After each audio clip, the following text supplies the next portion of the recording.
Si j'ai aujourd'hui le privilège de m'exprimer devant vous, je sais à qui je le dois. Je le dois à tous ceux qui, voici un peu plus de 70 ans, se sont levés contre un régime barbare qui s'était emparé de mon pays, la France. Ils ne savaient pas tous ce qu'était la France, mais ils savaient que la défaite de la France était aussi la défaite d'idéaux qu'ils partageaient, dont ils étaient fiers et pour lesquels ils étaient prêts à mourir. Alors, mesdames et messieurs, si mon pays aujourd'hui possède dans l'ordre des nations cette place un peu singulière, cela lui confère une dette à l'égard de tous ceux qu'on a privés de leur voix. Et je sais que le devoir de la France est de parler pour ceux qu'on n'entend pas. Car parler pour eux, c'est aussi parler pour nous, aujourd'hui ou demain. Et en ce jour, ce sont ces voix oubliées que je veux porter. Le peuple syrien a assez souffert pour que la communauté internationale prenne acte d'un échec collectif et s'interroge sur ses méthodes.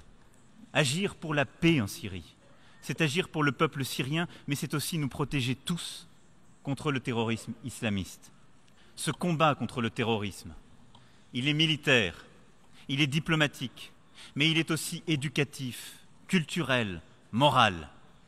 Le réfugié, le déplacé, ou celui qu'on appelle tristement le migrant, est en réalité devenu le symbole de notre époque.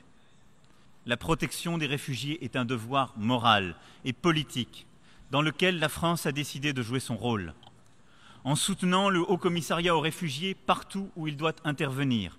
C'est une bataille essentielle que nous mènerons là. C'est celle qui consiste précisément à donner la possibilité aux jeunes filles et aux jeunes garçons de ne pas sombrer dans l'obscurantisme, de pouvoir choisir leur avenir.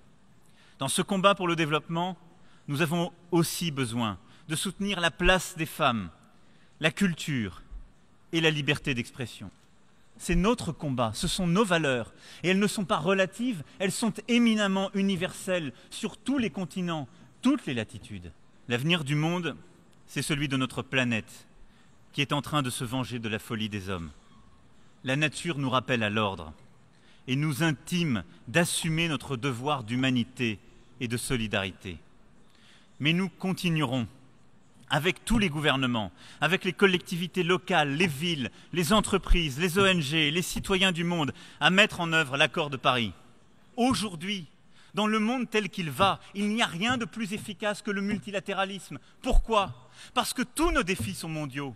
Le terrorisme, les migrations, le réchauffement climatique, la régulation du numérique, tout cela, nous ne le réglerons qu'à l'échelle de la planète, de manière multilatérale. Et à chaque fois que nous acceptons que ce ne soit pas le multilatéralisme, alors nous laissons la loi du plus fort l'emporter.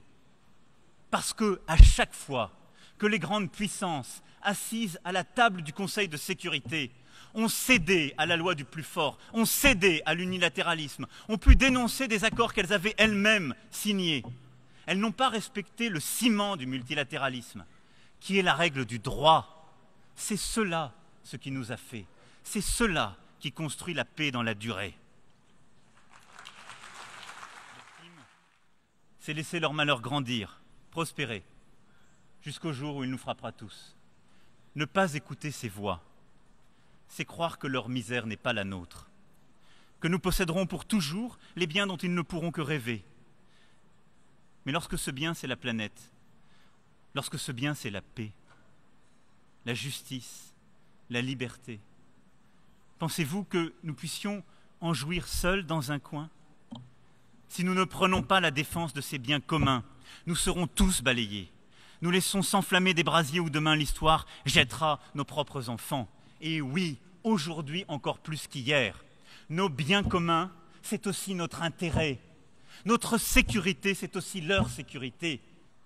Nous n'avons qu'un courage à avoir, mesdames et messieurs, celui d'entendre ces voix, celui de ne pas dévier de la trace que nous devons laisser dans l'histoire, et celui, à chaque instant, de considérer que nous devons réconcilier notre intérêt et nos valeurs, notre sécurité et les biens communs de la planète, notre génération n'a pas le choix, car elle doit parler pour aujourd'hui et pour demain.